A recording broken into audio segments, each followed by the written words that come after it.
flores verdes, el pino de Berija, el oro y su tambor.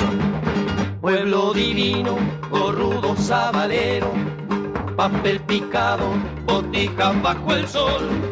Sigue tu lucha de pan y de trabajo, que el tambor se olvida. Los músicos uruguayos que emprendieron el camino del exilio fueron construyendo un espacio fuera del país. Era una gran efervescencia por la solidaridad con Latinoamérica, especialmente Chile. Entonces, y Uruguay, que empezamos a imponerlo. Uruguay, en realidad, lo confundían con Paraguay o no sabían dónde quedaba. Sabían que por el fútbol conocían Uruguay, pero no por la dictadura, por lo que pasaba. Entonces, nosotros nos propusimos hacer conocer lo que pasaba aquí y enviar dinero para los presos y para sacar presos. Porque uno dice, yo viví en Francia, pero me pasé andando para todos lados con los comités de solidaridad, con Uruguay fundamentalmente, pero también con Argentina, pero también con Chile, con muchos países en los cuales uno intervenía apoyando actos. Entonces, en todo eso se produjeron encuentros. Léase, Heinrich Böll, el autor del Honor Perdido, Katharina Blum en Alemania, que me apoya para conseguir un pasaporte circunstancial cuando la embajada de la dictadura me lo negaba. Qué lejos está mi tierra y sin embargo qué cerca, o es que existe un territorio donde la sangre se mezcla.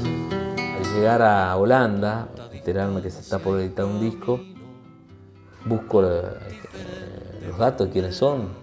Y era un alemán compositor, Konrad Böhmer, amigo de Kuruyon Najarinian, los cuales aquí se jugaron muchísimo por sacar la cinta de La Patria Compañero, y él la quería editar allá. Me pongo en contacto con él, le pareció increíble que yo estuviera en Holanda, a mí me pareció increíble que fueran a editar un disco mío, y tuvimos contacto y entonces le manifesté que me gustaría seguir estudiando guitarra. Y ahí me entero que en el Conservatorio Real de La Haya hay un uruguayo, el jefe de cátedra de guitarra. Cantando con tu recuerdo, florece mi corazón. El 5 en España, después en México.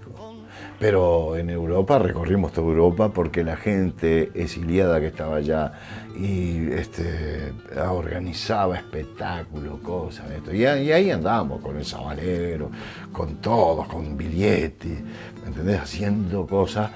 Y se mandaba una plata para acá, para los familiares de los presos. Ves el mundo de otra óptica, ¿no?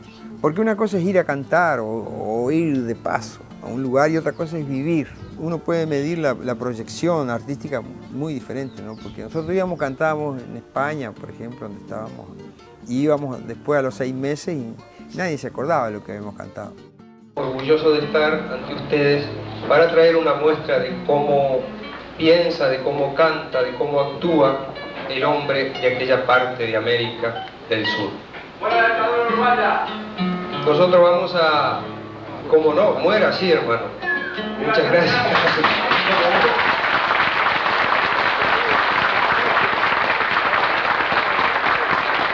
Sabemos los primeros gritos de libertad e independencia que sonaron en nuestro continente. Uno de esos primeros gritos fue el de Simón Bolívar. Como de tantos otros, José Martí, Morelos, San Martín, una cantidad de mayores que nos sucedieron y que nos legaron lo que es hoy América Latina, a Simón Bolívar.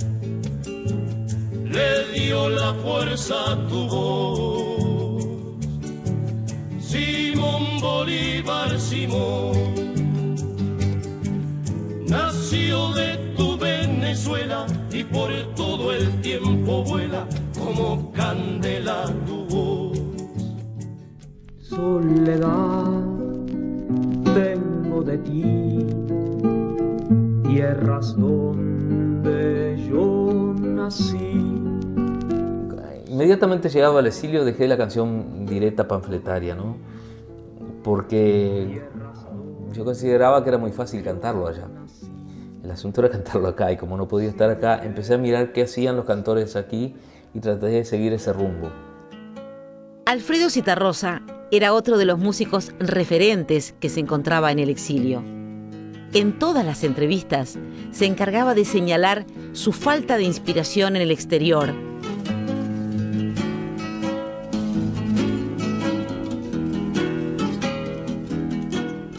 De que el flaco había sufrido mucho, digo, sí, pero él estaba con su familia, o sea, en España estaba solo, pero cuando estaba en México, la última etapa, estaba con su familia, pero bueno, pero eran situaciones diferentes. Yo estaba con un metejón hasta los huesos, entonces era todo lindísimo, y me emborrachaba, y salía, no le daba pelota a nada, yo escribía algunas canciones afuera, pero yo escribí siempre sobre el recuerdo. Guitarra Negra, que hizo el flaco, la escribió en el exilio. O sea, la creación. Hay tipos que crean adentro de la cárcel. Es decir, no por estar alegre y contento y estar bien vas a hacer los más lindos poemas ni la más linda canción. Yo me ponía a pensar en mi gente, en mi tierra, y me daba por escribir y me daba por hacer cosas. Estar llorando fue una cosa extraña porque se empezó acá, ya estaba prohibido. La empecé como diciendo estoy allá. Cuando en tierras extrañas miro triste la lejanía azul del horizonte, siento clarito al olimar que pasa. A mí me tocó un exilio un poco más largo, fui de los primeros casos, hablando de los músicos, que uruguayos exiliados hubieron mucho antes. Yo creo que eso a mí me permitió pasar de una dificultad creativa, que la tuve, sin duda, como yo creo que todos pasamos por algo así, a el empezar a producir desde eso.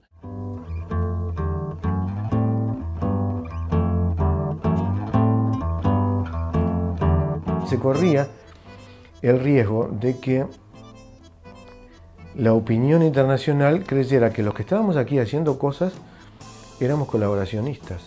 Entonces me empecé a vincular con gente que podía organizar giras en Europa, por lo menos en el circuito europeo. Au tango, le tango du Rio de la Plata, parce que le tango n'est pas seulement d'Argentine, il est également d'Uruguay. De Roge Bonaldi. Leía un pequeño documento de mi redacción y después armaba un recital y después se establecía una especie de foro con preguntas y respuestas. Esa era una parte. Después era la asistencia a los grandes medios internacionales de difusión, como por ejemplo Radio Televisión Española, la Deutsche Welle, Radio Nederland. Y también está dedicada esta actuación a todos los uruguayos que me están escuchando por Radio Francia Internacional, con una oreja pegada a la onda corta y la otra oreja puesta en los ruidos que hace el país. ¿On y va?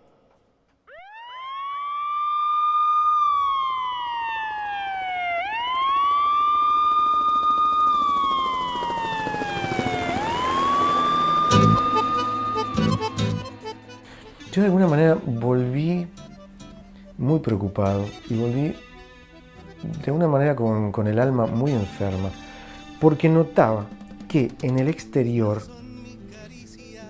se continuaban dando los indicios de divisionismo que ya no se daban en el Uruguay. En el Uruguay estábamos todos juntos, o por lo menos así lo parecía. Estábamos todos los de distintas tendencias tratando de resistir. Y en el exterior lo que yo notaba es que los grupos mantenían el divisionismo de la época anterior. Por ejemplo, si yo cantaba en un espectáculo patrocinado por un grupo, el otro grupo no concurría o generaba en ese mismo momento un recital, un baile de otra índole. Entonces, Esto a mí me producía una angustia muy grande, porque yo iba a cantar para toda la comunidad. Todavía estoy aquí aunque te duela, todavía tu maldad no me borró. Había sectores, sí, estaban los Tupas, y estaban los renunciantes, y estaba el Partido Comunista, y estaba el PIT-CNT, yo qué sé, pero yo no era un militante, entonces el fondo de ese problema a mí no me llegaba. Digo. Puede ser que alguno me dijera narco de mierda, pero yo qué sé, mucha bola no le das a eso. Yo no lo percibí así, no. A nosotros fuimos a cantar varias veces, a veces nos llevaban, yo qué sé, un grupo político, por decirte, el grupo de los socialistas, o a veces nos llevaban el grupo de comunista, a veces íbamos por el grupo, yo qué sé, diferentes grupos, e incluso por los partidos tradicionales que estaban también prohibidos, ¿no? Sea un problema dentro del exilio uruguayo, chileno, pasaba con todos. Allá había tiempo para discutir. No había los sustos de acá, ni estaban presos. En el caso nuestro, mío, lo que tratamos fue de llegar al público europeo, tratar de hacer conocer nuestra realidad. A los uruguayos se suponía que ya sabían. Entonces es posible que Bonaldi, el Jorge como fue desde acá, no tuvo todas las posibilidades que teníamos nosotros viviendo allá. Yo iba a cantar a pueblitos holandeses, donde nunca habían oído hablar de Uruguay, me confundían con paraguayos. Uruguay era Chile. Incluso hubo un holandés una vez que me ofreció traer algo al Uruguay y iba para México. No tenía idea de que era el Uruguay. Pero nosotros tratábamos de lograr la solidaridad de los europeos.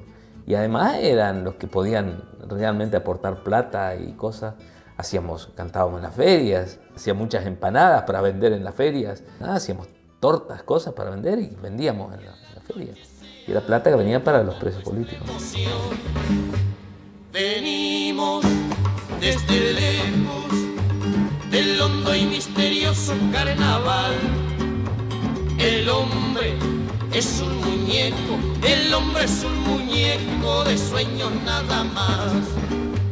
La luna polimareña nos ha visto esperar, soñando con las luces de un viejo carnaval. Algunos de estos músicos realizaron parte importante de su obra en el exilio. En el caso de Benedetti, que es una suerte de continuidad pasado el espacio y el tiempo, porque arrancamos en el 78 en México, otra vez un juego así un poco de encontrarse, de separarse un poquito.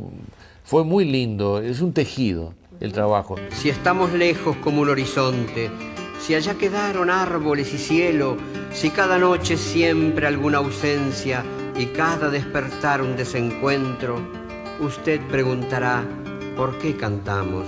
Y tanto que hemos luchado y sin embargo poco. Si se miran los cuerpos que trae el río. En París había una publicación, ¿cómo se llamaba? No me acuerdo, no me acuerdo cómo le decíamos, el boletín. El boletín que lo hacía el Comité de Presos Políticos a que yo pertenecía, de apoyo a presos políticos, ¿no? A que yo pertenecía. Entonces hacía una publicación, de ahí yo saqué los nombres de los niños desaparecidos. Para que regresen bien pronto sanitos a estar con nosotros y a vivir jugando. Fernando, Andrea, Mariana, Amaral, Anatole, Victoria, la hija de Aida y Simón. Hicimos un disco mío que se llamaba Colmeneras y hicimos un disco de él que se llama Aquello. Y yo fui a grabar en el disco de él y con Jaime hicimos todo el disco Colmeneras, fue lindísimo. Y que aquí se llamó Chiquillada, que sacó Sondo. Temerariamente lo sacó y no se lo prohibieron. Y grabamos Angelito por primera vez. La primera grabación de la canción Angelito fue Jaime y yo, Jaime con el bajo, yo con la guitarra, y un coro de niños, me parece, que eran los hijos de los exiliados, ¿no? Luego de ese disco fue cuando yo lo invité a cantar aquello, a estrenar una canción que yo había escrito, pero que me he dado cuenta que no era para mi voz, la de aquel momento. Estoy una voz de nene, que por favor. En la noche oscura se ha perdido aquello, en los diarios viejos se apagó su voz. La ropa tendida sobre los alambres saluda al ausente, prolonga el adiós. Dicen que se fue, dicen que está acá. Dicen que se ha muerto, dicen que volverá. En 1981, Jaime Ross edita su disco Aquello. Este disco traía la canción Los Olímpicos, que inmediatamente se instaló entre las más populares, generando polémica con algunos de los uruguayos exiliados. Se nos viene fin de año, festejamos Navidad. Los exiliados políticos, que no la entendieron. Esta canción fue escrita para los exiliados económicos. Está muy claro. Por eso lo de volver no tiene sentido tampoco vivir allí. Y en las pruebas me remito. Yo toco hoy los Olímpicos y sigue tan vigente como el momento que la escribí. Y en aquel momento, cuando dijeron que era un patinaje ideológico mío, yo les dije, pero perdón, lo que pasa es que yo estoy viendo algo que ustedes no están viendo. Pues yo escribí esa canción en el año 79 y el exilio económico tenía menos de 10 años. 10 años tendría. Y me acuerdo en polémicas en Holanda diciendo, yo me recuerdo diciendo, la dictadura se va a ir. La dictadura es una gripe muy fuerte. Ahora, el exilio económico es una enfermedad crónica. Antes éramos campeones, les íbamos a ganar. Hoy somos los sinvergüenzas que caen a picotear. Trabajador e inmigrante es la nueva profesión.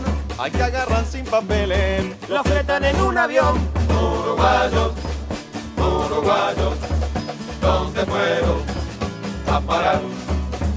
Por los barrios más remotos de Colombes o Amsterdam. Ayer recibí una carta directa de Nueva York de mi amigo el Horacio, trabaja de soldador. Ahora tiene cola chata, alfombra y calefacción. Parece cosa de locos, le va cada vez peor. Extraña a la gente nuestra que te hable sin despreciar. Extraña el aire del puerto cuando anuncia el temporal. Y sin embargo recuerda las cosas por la mitad. Se olvida las que pasaban antes de irse para allá. Uruguayos, uruguayos, ¿dónde fueron a parar? Por los barrios más remotos de Colombia o Amsterdam. Volver no tiene sentido. El éxito de la canción fue porque a la gente le gustó la música para empezar, si no, no tiene éxito. Pero bueno, la letra tuvo mucho éxito porque todo el mundo tenía un pariente que estaba trabajando en Australia, que estaba trabajando en Estados Unidos. Yo tenía 2 tíos, yo me inspiré en mis tíos. Uno de los tíos trabajaba de soldador, otro era una espalda mojada. A mí obviamente me importaba mucho el exilio político, pero también me parecía que el exilio económico era algo terrible. Mantener contacto con Uruguay era una preocupación permanente. Estábamos informados de lo que pasaba acá, de la resistencia que hacían los cantores que se habían quedado acá. Nosotros estábamos piripipí. Acá se pasaba brava. Me llegan 2 materiales grabados. Uno era de los que iban cantando. Entonces cuando yo oí eso, dije, esto sigue. Era un fenómeno nuevo, con una identidad propia, no nos estaban imitando, que hubiera sido penoso. No, había una cosa realmente nueva. Alfonso López Domínguez me quería contratar, quería que yo volviera a cantar aquí, ¿no? Y entonces le habló a Jaime, y entonces yo le dije que sí, pero que había que ver cómo estaba la cosa, ¿no? Conmigo. Entonces López Domínguez fue a jefatura y preguntó, yo quiero contratar al sabalero. ¿qué puede pasar? Puede entrar.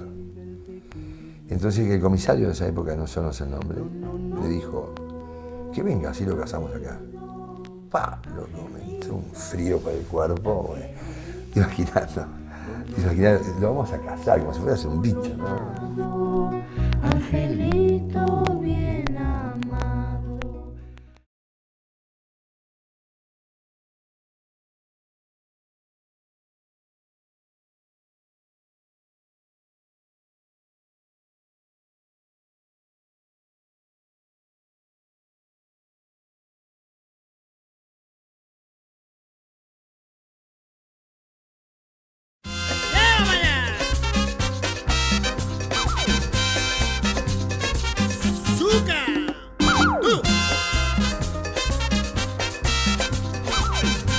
A comienzos de la década del 80, se produjeron algunos cambios en la música tropical. Y yo pienso que la gran revolución comienza a través del cubano en 1981, cuando su director, Luis Gayula, incorpora al staff del cubano el hombre que revolucionó musicalmente la música tropical de los años 80, Julio Barbosa, el tecladista. Julio Barbosa, que venía de un grupo de rock que se llamaba Andrómeda. Pone un sintetizador y elimina toda la parte vieja de sonido y aparecen los primeros twin que le daban un sonido tan estridente a la parte de teclado. El twin es el equipo que amplifica, por supuesto, el instrumento, un equipo de audio. Y él le metió todos esos conocimientos que él traía y revolucionó el ambiente. Porque ya se le dio más importancia a los instrumentos electrónicos, a los sintetizadores. Yo no sé lo que pasa en el cielo. Yo no sé lo que pasa en el cielo. Yo no sé lo que pasa. El que se va no regresa. Yo no sé lo que pasa. Antes tocábamos con el bajo de cajón, el bajo grande, y con los pianos que había en los clubes. Encontrabas un piano en muy buenas condiciones y otro que estaba hecho pelota, destartalado. Y vos de repente ibas a un club y no tenía piano, o el piano sonaba más desafinado que campana de goma. Entonces el tener un piano eléctrico te permitía ir a tocar a cualquier lado. No solamente ganó en potencia el sonido, ganó en calidad. En las grabaciones usábamos piano acústico. El piano acústico es mucho mejor.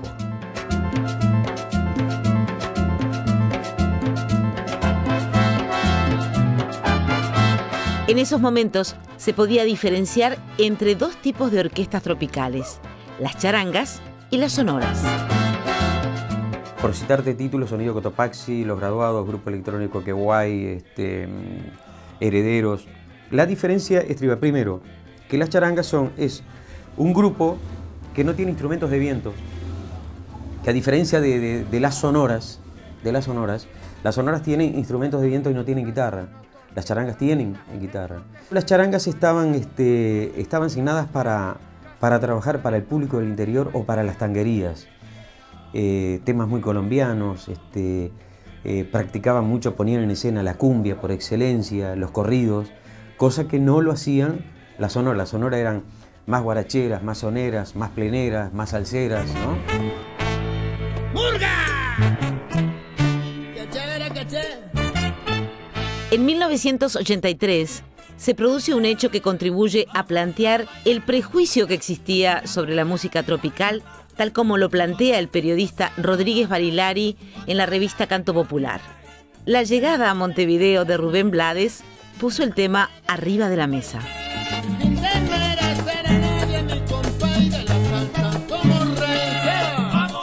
La música tropical tiene un antes y un después. Antes y después de Rubén Blades. Fue la primera vez su disco Siembra, cuando sacó temas con determinado contenido, que ya la gente no los quería para bailar, los escuchaba.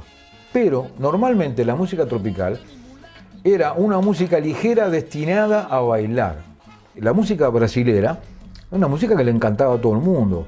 Dejémosle de lado la bossa nova, Vinicius de Moraes, todas esas cosas, ¿no? La música brasilera para bailar, para saltar, para hacer farándula. Mamá, yo quiero, mamá, yo... A nadie se pone a pensar en el sentido de la letra, la gente quiere bailar. Entonces es cierto, hay letras tontas, porque era una música para bailar. posteriormente, después de Rubén Blades, ya empezó a haber música tropical para bailar, pero con letras más profundas. Cuando la desaparición de Elena Quintero, a Maracaibo se le ocurre hacer un tema, a Juan Antonio se le ocurre hacer un tema que se llama Elena Quintero. En el brass de él habían 2 trombonistas, 3 trompetas, una de las trompetas era Juan Antonio, militares. Que el disco vino, la censura, te rayaban el surco. El inspector venía, está como lo de Serrat, como que te rayan el surco y te ponen una cinta arriba del surco. Los 4 caños en cana cayeron. En cana cayeron. No pudieron actuar nunca más en la música tropical. Ah, molestaron. Molestaron. Chico lo bautizamos como la víbora del trombón, porque tiene su particularidad. Y la movida tropical siempre fue una cosa que no solo a nivel de música, sino en general, en los formados dentro del sistema académico y el eurocentrismo y demás, fue una cosa que nunca pudimos hasta hoy abarcar bien y poner en su justo término, ¿no? Quizás por aquello que conversábamos hoy de poner de acuerdo la cultura cadera para arriba con la cultura cadera para abajo. Una persona que escucha cumbia generalmente no concibe la música sino es para bailar, no concibe ir a sentarse, a poner el puño en el mentón y a escuchar la letra y a disfrutar con algo climático, atmosférico o de un texto poético, ¿no? Y para los otros, entre las vergüenzas corporales, la música no se puede percibir si no tiene un gran texto atrás, porque la canción es eso, ¿no? Entonces, cada uno tiene su grado de dificultad de percibir el todo. Después de que todo lo que es para la diversión y el baile sea considerado frívolo, es otra cosa, ¿no? Y que el intelectual hace aquello que hace la gente del pueblo, todo entre comillas, hace lo mismo, pero cuando se emborracha, que es lo que, como decía alguno, ¿no? También es otra cosa.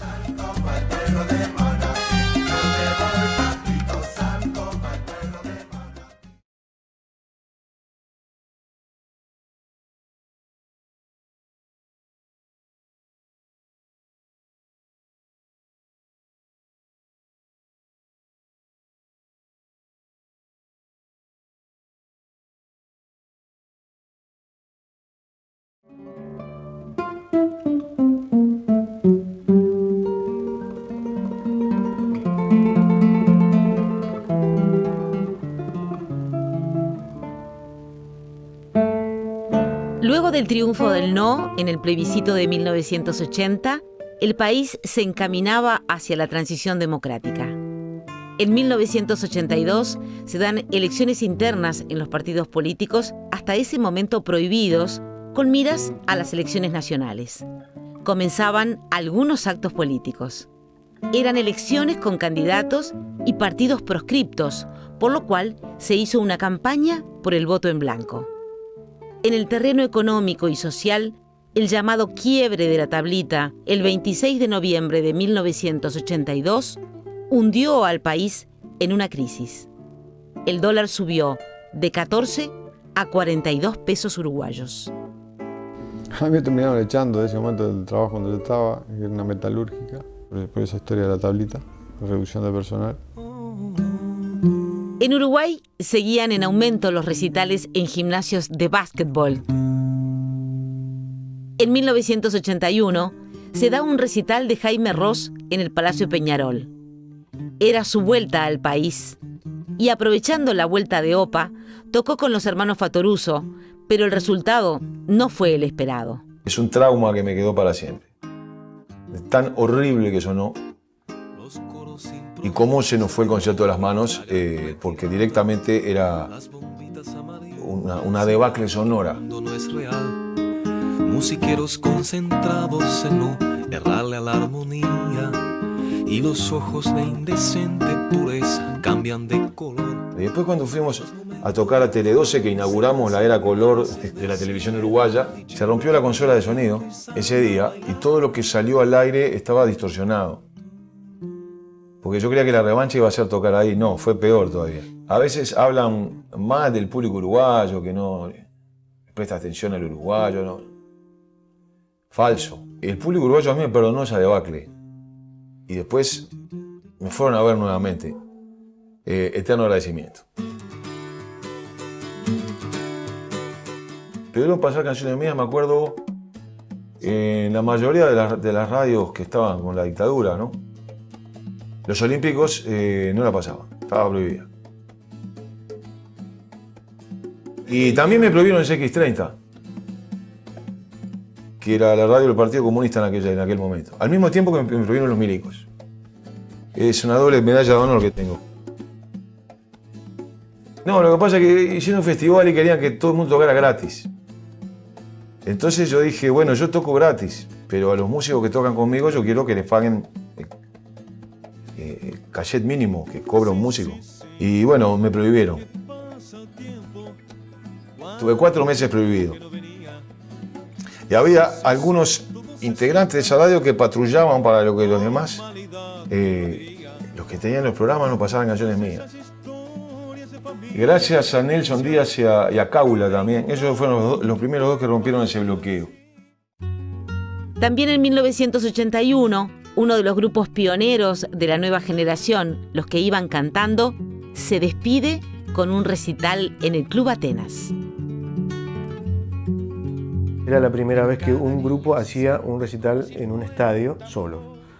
Y a su vez fue el último que hicieron los que iban cantando, porque después de eso nos disolvimos. Trochón en ese momento, quizá por algunos desencantos personales que compartíamos de repente, creo que dijo en ese momento que había difusores que no deberían estar difundiendo.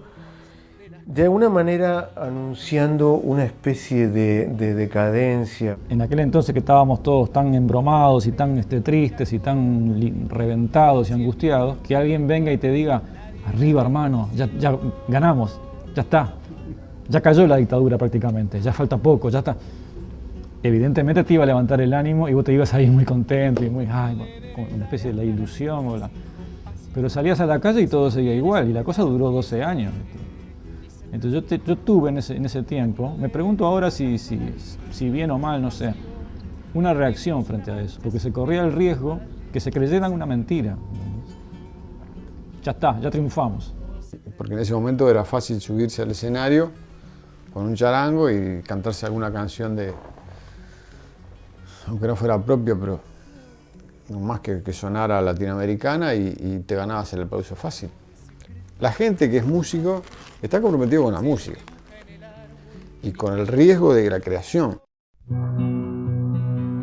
Estas posiciones llevaron a un cuestionamiento del rótulo canto popular. Considero que lo que nosotros llamábamos canto popular o lo que se llamaba canto popular era una especie de canción de texto uruguaya, porque es muy significativo que muchos de esos artistas, Abel García, para decirte alguno, el grupo Vocal Universo y todos los del grupo de Tacuarembó, utilizaran textos de poetas, Circe Maya, Liber Falco. Cuánta luz, cuánta hermosura en el monte y en el llano, en el azul marindiano y en la fuente que murmura. No era solamente cantar, no eran como estas canciones de festivaleras internacionales que no importan absolutamente un pito lo que digan y puede ser tarareado solamente, porque el texto no importa, ¿no? Ahí sí, nosotros considerábamos que tenía que ser una valoración similar del vehículo musical y el texto. Oh, dulce renacimiento de la luz y de la vida. A mí siempre me molestó lo de canto popular. Nunca me sentí integrante a ese rótulo y traté también un poco de combatirlo, ¿no?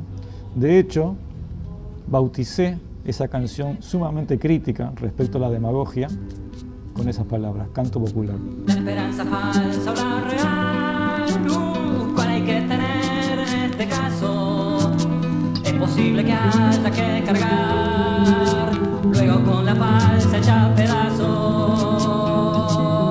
Y la palabra canto popular se transformó en una especie de apócope de canto popu peyorativa, porque hubo una cantidad de gente que estaba haciendo mala música y de acuerdo a esquemones que justamente a los jovencitos del momento les molestaba, lo cual me parece muy sano. Demostraban que eran sanos. No sé, son definiciones que pueden quedar muy poéticas en algún momento. Creo que en general son arbitrarias, son etiquetas puestas a algo.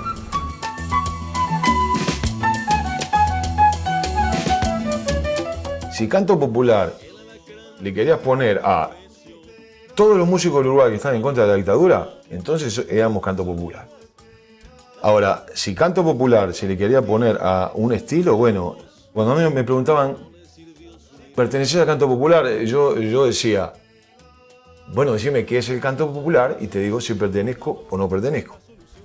Y nunca nadie sabía decir qué era el canto popular. Entonces yo una vez dije, lo único que sé es que yo soy de la barra de Negro Rada. Atiné a decir eso. Pero yo no estaba en contra de todos esos músicos. No, yo estaba en contra del rótulo. Y estas personas que recién te nombraba, que propiciaban, por ejemplo, que se llamara canto popular todo el movimiento, etc., también pensaban que había que rebajar el nivel de la propuesta para que llegara a todos, y toda una cosa así muy paternalista que siempre tuvieron ciertos partidos políticos de izquierda de acá, ante los cuales también yo me rebelaba, ¿no? Se daba que algunas de las formas más difundidas de desarrollo de la música popular en esos años, bueno, por alguna gente eran tomadas como un modelo único, y lo que no se parecía mucho a eso, entonces alguna gente no lo sentía como parte de todo. Muchachos, ya nos vamos, ¿quién vendrá en lugar nuestro? ¿Quiénes oirán la historia de cómo nos echaron? ¿Quién templará el acero? De ahora en adelante bailemos, compañeros, la polka del espiante. Me daba bastante rabia que siendo de repente uno de los únicos que trataba esa temática de la vida cotidiana del trabajador, del obrero, fuera tan resistido por la gente que en teoría, digamos, enarbolaba la bandera de la clase obrera como vanguardia de los cambios sociales y de la transformación de la sociedad, ¿no? Y que en cambio como que de ese mismo lado se me acusara de burlarme de la clase obrera, ¿no? Cuando en realidad lo que estaba haciendo en esas canciones era otra cosa muy, muy distinta. No simplemente transmitiendo, digamos, los valores que una vanguardia intelectual asigna, digamos, a la clase trabajadora. Muchachos, ya nos vamos a ver si conseguimos trabajo en algún lado, y si nadie nos toma, quizá en el extranjero aún haya vacantes. Bailemos, compañeros, la polka del espiante. Creo que aprovecharon la volada de un momento político que el país necesitaba, canto popu a mansalva. Es más, a nosotros nos patearon a todos. O sea, todo lo que era instrumento eléctrico, batería y todo eso, según ellos era música foránea. Era un momento que obviamente se necesitaba eso. La pena fue no hacer como en otros países, como en Brasil por ejemplo, que pasaron por lo mismo que nosotros, y hubo canto popu prácticamente toda la vida, con una musicalidad increíble, ¿no? No tenía por qué ser con una guitarra y un bongo como se utilizó mucho acá, ¿no? Desgraciadamente, y con 3 acordes folclóricos, que en algunos casos está buenísimo y en otros no. No quiere decir que porque se hayan, a mi modo de ver, equivocado en cierta postura o en cierta cosa, no quiero calificarlos, porque junto a ese 10% de equivocación había otro 90% de aciertos, y fueron personas muy útiles, lo siguen siendo, son queridos amigos, colegas, algunos mayores que yo, otros no. No voy a dar nombres, pero sí me interesa denunciar eso, ¿no? Que se cayó en cierto facilismo. Es el problema de la política, cuando la política quiere manejar las cosas. Todas esas personas eran primero políticos y después artistas. Yo soy un músico que tiene, por supuesto, simpatías, opiniones, y las expreso donde debo expresarlas. En esos años, uno de los referentes de la música popular uruguaya decide abandonar la música. La mayoría de las veces se hacían fondos con los músicos. Entonces yo me acuerdo que en esa época estaba medio embromado de trabajo, y no, onda que me decía, te ofrecían un chorizo y un vaso de vino. Pero yo tengo familia, tengo que comprar leche para la chiquilina, no, ¿qué es esto? Y me decía, ¿todavía querés cobrar? Entonces dije, no, escuchame, a cagar. No es así. No es así. Pintaba un asado, pero si te llevas la guitarra. Pero entonces, por te llevas la guitarra, vos que sos especialista en tal cosa, te llevas el coso y demostrás qué es lo que hacés. Ah, no, el único que tenía que llevar la guitarra yo.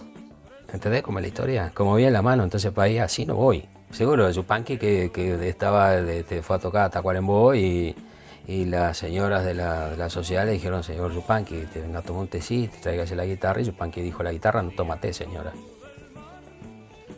¿Está?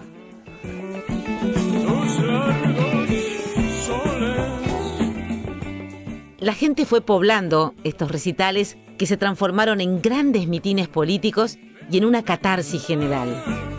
Desde distintas organizaciones sociales que se oponían a la dictadura, se impulsaban estos recitales. AEBU, el sindicato bancario, fue uno de los pilares fundamentales del canto popular. El profesor Piñeirúa era profesor de educación física en AEBU y proponía que cada grupo tuviera un nombre e hiciera una obra de teatro respecto al nombre, y después al final una murga. Empezaron a acercarse los murguistas profesionales a prestar los trajes. Claro, muchas veces la gente terminaba una estación, tenía que salir por los sótanos porque los venían a buscar, era una cosa de loco, ¿no? Pero AEBU tuvo una relevancia muy importante. Posteriormente, la Asociación Cristiana de Jóvenes también empezó a hacer una actividad similar, y allí nacieron, entre otros, La Falta y Resto, ¿no? Y en AEBU nació la BCG, y un montón de movimientos murguistas. Nació el disco Carnaval de Omar Romano. En esos años se dio un fenómeno particular. La murga siempre encontró su espacio para manifestarse dentro del carnaval en el mes de febrero. La edición de los discos Carnaval y Carnaval 2 contribuyó a que la murga se mezclara en los recitales de canto popular, llegando en 1983 a ser disco de oro, una edición compartida por La Reina de la Teja y Falta y Resto. El flaco Roberto García, que salía en La Falta, que fue el que le puso el nombre, era integrante de Contraviento. Julio Julián era cantor popular. Yo había estado con el Patria y tal, muy amigo del Choncho, y el Choncho y Jaime hacían música para La Falta. Entonces estábamos todos y nos invitaban a diferentes espectáculos. Al empezar la dictadura había aparecido La Soberana, que de alguna manera marcó el camino, ¿no? Fue la primera murga con letras contestatarias, ¿no? Durante la dictadura empezaron a aparecer murgas que ya tenían su punta, ¿no? Es decir, Falta y Resto, La Reina empezó también a apuntar para ese lado. El compromiso político de algunas murgas hizo que popularmente se generara una división entre las murgas y las murgas pueblo, o las de La Teja y las de La Unión. Fue la apertura de bandos, digamos, la murga tradicional, que seguía con su temática, que incluía la política, pero no era el eje central, digamos, ¿no? Y las otras murgas que no, hicieron mucho hincapié en la letra. Eso más bien es una definición marketinera, que yo no estoy muy de acuerdo. Yo creo que la murga es una sola, todas las murgas son siempre contestatarias, pierden su categoría de murga en el momento que sean oficialistas o sean obsecuentes con el poder. Algunas dicen un poco más que otras de una manera, a veces hasta más panfletaria, y eso lo digo yo porque ese pecado lo cometo normalmente. Otros lo dicen de una manera más irónica. Uno de los espectáculos que quedó marcado en la historia por su convocatoria de 2 días y por su difusión fue A Llenar el Palacio. Nosotros hicimos 2 Palacios Peñarol y los llenamos los 2, pero llenos, ¿no? Y eran cosas muy convocantes. Con Gustavo Bosecoji y Macachín hicimos la escenografía de los 2, cosa que no se utilizaba, o sea, subían al escenario y nada. Pero para el primero hicimos unas guitarras que eran una onda Guernica, ¿viste? Y unas personas que colgaban nomás en blanco y negro. Pero para el segundo hicimos una especie de jaula de pájaros con caños de luz, de esos flexibles, y los pájaros recortados en cartón plas iban saliendo, ¿no? Así. Bueno, me acuerdo que cuando se abrió el telón y la gente, se iluminó eso, y la gente vio eso, se vino abajo el estadio, ¿viste? Y ahí fue la clave donde creo que el canto popular fue fundamental, porque fue la actividad que más juntó a la gente, ¿no? Dentro de este clima de efervescencia quedaba lugar para generar productos innovadores o creativos. Hay una canción que se llama El Chacalambo de la Cocina. El Chacalambo de la Cocina, que es una mezcla de malambo con chacarera. Que en realidad lo que estamos haciendo es incitando a la gente. ¿Te acuerdas de los golpeteos de olla, no? Las caceroleadas. Estamos llamando a cacerolear. En un momento determinado del interludio musical, donde hay una parte de percusión, que hace Yamandú Pérez, brillante, el negro agarra una soya y lo que hay sonando son ollas. El tipo está caceroleando. En medio de la canción. Porque eran las caceroleadas, se fijaban en hora, le daban una caceroleada porque iba a haber una cadena del gobierno y a esa hora nadie la escuchaba, empezaba clan, clan, clan, clan. Esquina, boliche y feria, hay gente que espera cantar con vos. Y el malambo viene del viento como un rumor. Le están pidiendo coraje que tiene de salir con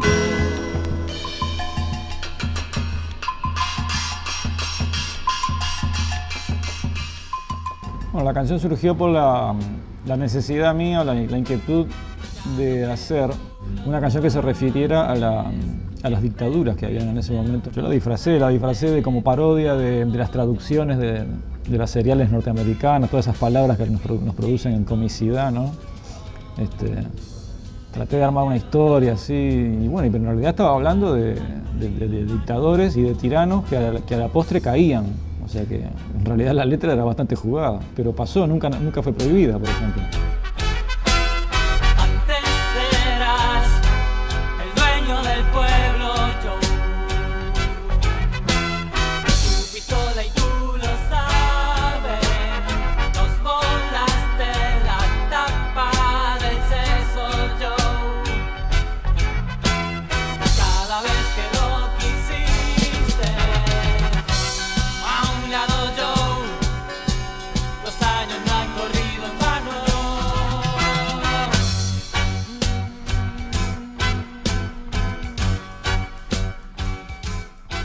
En el capítulo siguiente, un grupo para niños atrapa la atención de 18.000 personas en un fin de semana. Canciones para no dormir la siesta. En 1978 surge Joven Tango, intentando rescatar el espíritu del club de la Guardia Nueva. La canción tanguística fue una expresión de esos años. Mientras Argentina entraba en guerra por las Malvinas y en Uruguay el dólar triplicaba su valor, Rada se instala en Buenos Aires y una nueva movida de rock comienza a gestarse en Montevideo. Eduardo Mateo lleva adelante su nueva propuesta, La Máquina del Tiempo.